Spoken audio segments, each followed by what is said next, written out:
General evacuation? I thought I'd heard it all. Optimus expects us to turn tail and retreat. Not happening. If I turn my tail, it'll be to crush another wave of Decepticons with it. Optimus may subsist on sheer determination and will alone. Great leaders draw their power from conviction. Their armies, however, march forward only under the power of Energon. This terrible war will reach its end, not because all have finally become one, but simply, I fear, because all have become none. Battlefield log 1186. Sideswipe transmitting for Optimus. Arc Energon fuel levels have been checked and rechecked. The situation is worse than we feared. Many were of the opinion that even before Megatron's latest offensive, Energon levels were insufficient for extended space travel. Now, after another protracted battle with the Decepticons, there is no more room for debate. At the current levels of consumption, we will not have enough Energon to even reach the Space Bridge portal safely. Fellow Autobots, per Technological Directive 84 Beta 1, initiated by Optimus Prime, executed by myself, Perceptor, and my team, Teletran sub-terminals have been brought back online where possible in inhabitable facilities and structures across Cybertron. Though antiquated by standards we have come to expect, the Teletran terminals are perfectly functional and efficient, and every soldier is encouraged to check in and upgrade or repair your weapons when necessary. Arc inspection log 1245. Sideswipe here. Transmitting to, well, whoever will listen. Which at this point seems like no one. Once again, I feel compelled to record my objection to the current specifications for the Autobots' Exodus craft, the so-called ARC, the prototype Vanguard-class deep space interceptor. With insufficient armor plating and only 16 particle combustion canyons and 16 laser emitters, it is apparent, to myself at least, that only the craft's propulsion system is adequate to the task at hand. Clearly, the ARC is intended to simply outrun any hostile craft. Battlefield log 4578. Leapers. There's a whole platoon of them activated. If you're listening to this, turn back and avoid engagement at all costs. These things are as savage and brutal warriors I've ever seen. But if you must face them, always keep moving, and try to engage them from behind. Their armored claws make a head-on attack a waste of Energon. ARC inspection log 1313, my final entry in this record. As anyone who has listened to these updates can attest, my assessment of this so-called ARC has been far from optimistic. Though assembled by a perfectly competent team of engineers in a most efficient manner, it seemed impossible to imagine that such a humble craft would be capable of carrying the entirety of the Autobots' hopes and dreams as its cargo. Ironhide's log. Been fighting this war for so long, sometimes I forget how it started. In the early cycles, Cybertronians knew nothing but the job they were born into, the daily grind of an orderly world. Things seemed to change in the blink of an optic. We evolved as a society and free thinkers. Many of us wanted to be free to explore the cosmos. Others had more sinister designs. No Cybertronian who's seen our once great home in its current form need be reminded that our planet is powering down, that our home is dying. So I record this log not for this day and age, but for a future that may well never come to pass. But still, we must hope that one day a future generation will once again know Cybertron only in its resplendent, gleaming, metallic glory. And it is for this generation that we must chronicle the cause and consequence of our planet's decline. A young archivist named Orion Pax was the first to sense something was wrong. Working in the Hall of Records, he monitored the same transmissions as everyone else. But he heard so much more. Orion was the first to realize that the gladiator Megatronus had ambitions that far outreached his success in the pits. After being shunned by the High Council, Megatronus created a new identity. And Megatron and his Decepticons were born. Lieutenant, we're pinned down. Cannot proceed to rendezvous. There's a giant marauder laying down a wall of flak. The thing won't let up. Primus! Just lost our flank support. 3 more down. Let's go get these sons of rust buckets. When the Decepticons came, they came with a ferocity no one had seen before. We Autobots weren't fighters. We had no experience in war. We were ill-prepared to face Megatron's legions, gladiators who thrived on destruction and mayhem. If we had any advantage, it was the fact that we felt we were fighting for a truer cause. Freedom. Charged with being the last line of defense for Iacon, the Autobot capital, and guarding the gateway to Cybertron's core, Omega Supreme was considered unstoppable in battle, relentless in his mission, and fearless in the face of danger. When Megatron and Omega Supreme faced off for the final time, Megatron and his Decepticons managed to open just a small chink in Omega's armored chest plate. Megatron poured dark energon through this seemingly innocuous wound. Even the greatest of warriors could not combat the terrible corruptive power of the wicked substance, and after a valiant struggle, Omega Supreme fell into stasis. As civil war spread like a storm of burning energon across the surface of Cybertron, devouring in its path the great city of Iacon, even I was caught off guard by the depth of Megatron's depravity. I should have anticipated his utter lack of feeling for his fellow Cybertronians. But at the expense of the lives of many thousands of my fellow Autobots, I did not. Field recon transmission. I've reached the reservoir in question and sampled the liquid substance thought to be corrupted energon. In fact, initial tests are conclusive only in the negative sense. Substance in question is not dark energon. Repeat, it is not dark energon. All I can conclude at this point is that the substance appears to be some kind of byproduct created in the refinement of energon. To what end Decepticons are refining energon in this locale is undetermined. Never have I observed such a traumatizing sight. An entire city of rust. Everything down to the last bolt is encrusted. Severe oxidation, pitting the metal's surface, gradually deforming its shape. I fear for the health of all Autobots. The supply of energon may be on every Cybertronian's mind, but I have observed the encroaching influence and effects of rust on many Autobots. We must be ever vigilant to its presence, or this city will overtake us all. Audio logs. That's all we hear about these days. Since the general evac order went round, all good Cybertronians are expected to record their impressions, recollections, and insights as to how we got into this calamitous mess. For the data net. For posterity? What do I know about posterity? You want my expert opinion for your audio logs? Here it is. You see a Guardian before he sees you? Put out his lights. Once he knows you're there, your grease is pretty much fried. I evaded detection longer than any other Autobot. Me, the Invisible Scout. The vents are also an excellent place to launch an ambush on the enemy. I held my own for many cycles, but Decepticons are tireless. And I, running low on energon, was not. Time has no meaning to an Autobot in stasis. No meaning at all.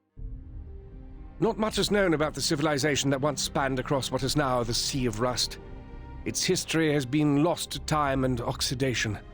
What is for certain is that its technology and culture predates the Civil War by a few millennia.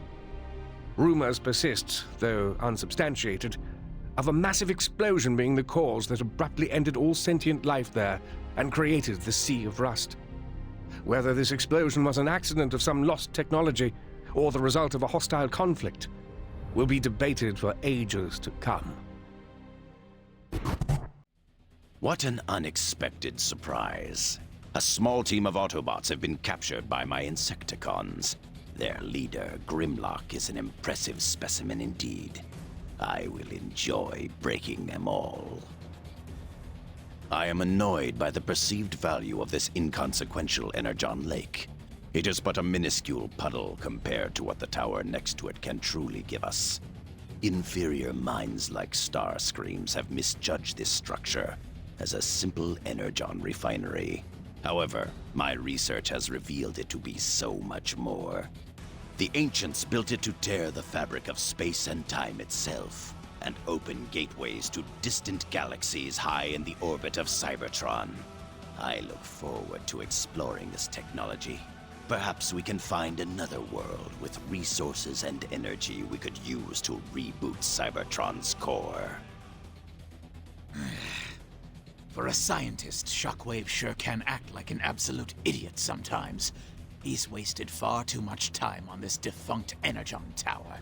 There is a lake of high-grade Energon shimmering in front of his eyes, and all he does is mutter to himself and make countless calculations up in that blasted refinery of his. Sometimes I just want to shout, "Hey, Shockwave! Want to go for a swim today? Heard there's a nice gigantic pool of Energon 10 feet from where you're standing."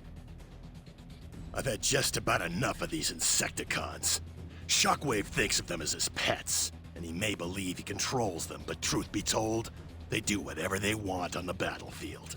One of those oil holes slammed right into me, about busted my armor. So let's just say I put his assets in stasis.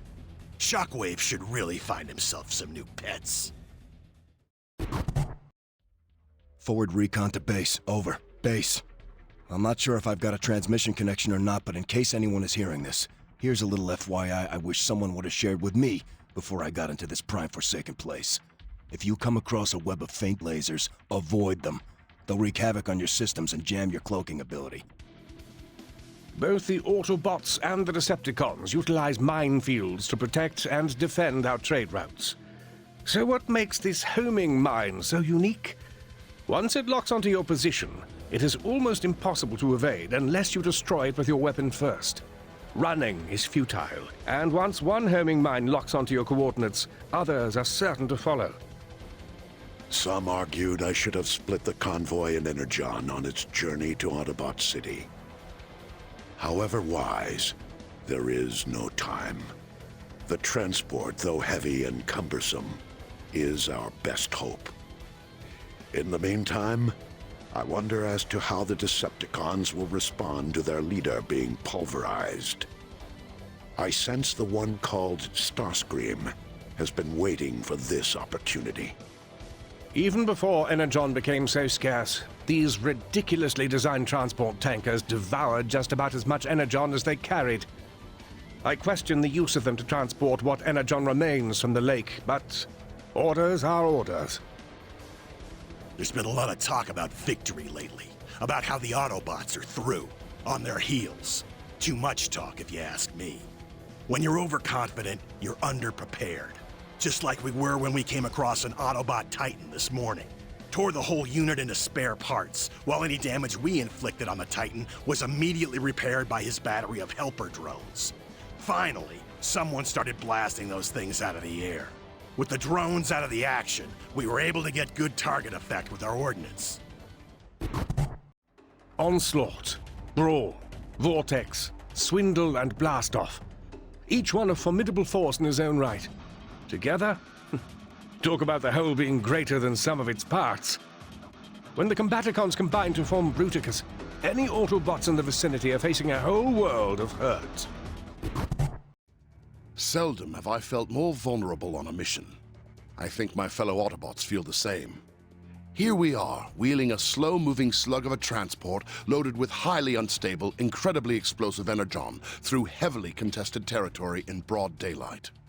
Oh, and did I forget to mention that if we do encounter Decepticon resistance, and this powder keg blows, it won't just be our metallic hides that burn up in the Inferno, but the entire future of every Autobot. I can't figure out for the life of me who's the bigger idiot. The lughead who came up with a design that exposes live ammunition rounds on the exterior of the cannon batteries, or me, for agreeing to stand out here and load the things. What's got two thumbs and no apparent capacity for intelligence? This guy. Perimeter Recon report. Base, this is Recon 1-1 Alpha. We're all quiet on the Western Front out here. No hostiles dotting these clear blue skies. Ow! Scrap! What the? I just passed in front of a vent and took a 10-foot exhaust flame right in my unmentionables! Starscream stepped in it this time. He's pressing charges against us? Like this whole thing was our fault. It's a true scientific marvel that guy can spew that much scrap without running dry. Though it might be true that we have no choice, I'm still uneasy about treating a sentient, even one as savage as Trypticon, as a repository for Energon. Trypticon, of course, took the life of many Autobots. Perhaps it is only fitting that he now gives life to so many in return. After just a very short set of cycles, what seemed like a nanoclick in comparison to the millennium of oppression endured by Cybertronians, the status quo has been destroyed. Optimus Prime and his foolish Autobots continue to resist the tide of history, toiling under the persistent delusion that they can single-handedly reverse the direction of time itself. The struggle for freedom has been won. The revolution will be permanent. After countless megacycles of war, I have faced no harder decision, given no more difficult order than this. Effective immediately, all Autobot soldiers are to retreat their positions and gather at Iacon. A final general evacuation has been planned, and it is presently underway. I implore all of you to resist, as I have resisted, the temptation to fight until the end. The end is here and now. Cybertron itself is past the point of survival. The future of the Autobots lies far from these war-torn lands. That future must begin now. I look forward to the honor of serving each of you again aboard the Ark. Until then, may the Primes watch over you. Peace will be attained through war, and nothing short of it. Hearing this simple truth, so elegantly expressed, was the first time I took genuine notice of the gladiator called Megatron. Like most Decepticons, I felt an inexplicable draw to the gladiator pits, even before Megatron began his steady rise to glory. We were pulled to the arena as if the violence itself were somehow beckoning us. Which of course it was. The High Council and even Optimus himself underestimated Megatron for this reason. They believed that he created a revolution, when the opposite was the case. The revolution created Megatron. Has Optimus witnessed firsthand the sight of Trypticon disassembled, pulled from limb to limb? His still-living carcass slowly bled dry by our leaching tubes. Does war give us the right to live like parasites off our fallen enemies? I am hopeful that those wiser than me see issues such as this more clearly than I. Lab Report 1161. Experimentation continues. Effectively meshed Autobot source code with the most ferocious of creatures detected on target planet. 2 powerful hind legs, a heavy tail to act as a counterbalance to the longest and heaviest jaw I have seen. Splice made with Autobot soldier Grimlock. Further strength harvested by rerouting power from Central Intelligence Processing System to legs, jaws, and arms. Advisory to all Decepticons within range of this transmission. Space bridge testing set to commence in 20 microcycles. Significant turbulence should be expected. Those with fragile fuses may wish to connect with an auxiliary ground wire to the nearest metal structure. Tower security systems, internal security report, field to base. Our perimeter check is complete. The tower is just about impregnable. Not surprising, given that it was Shockwave himself that established the protocols. Only vulnerability we've identified is to EMP attack. Whether time and resources permit addressing this issue remains to be decided by those who punch a pay stub bigger than mine. No one around here even bothers to question that nutjob Shockwave anymore. But this? Why the spec did he build an exact scale replica of a space tower over in the Sea of Rust? Talk about a waste of energon. I can't even get reimbursed from my off-duty recon patrols? Please. Trypticon failed me in spectacular fashion. I consider the transgression to be unforgivable. That is, until my brilliant and compassionate intellect realized that there was in fact a penance worthy enough to compensate for Trypticon's failings. We are in need of a spacecraft large enough to transport several dozen battle groups. Trypticon is no longer in need of his body. I see an elegant calculus in the making. Shockwave, all effort must now be focused on remote extraction of the target planet's energon reserves.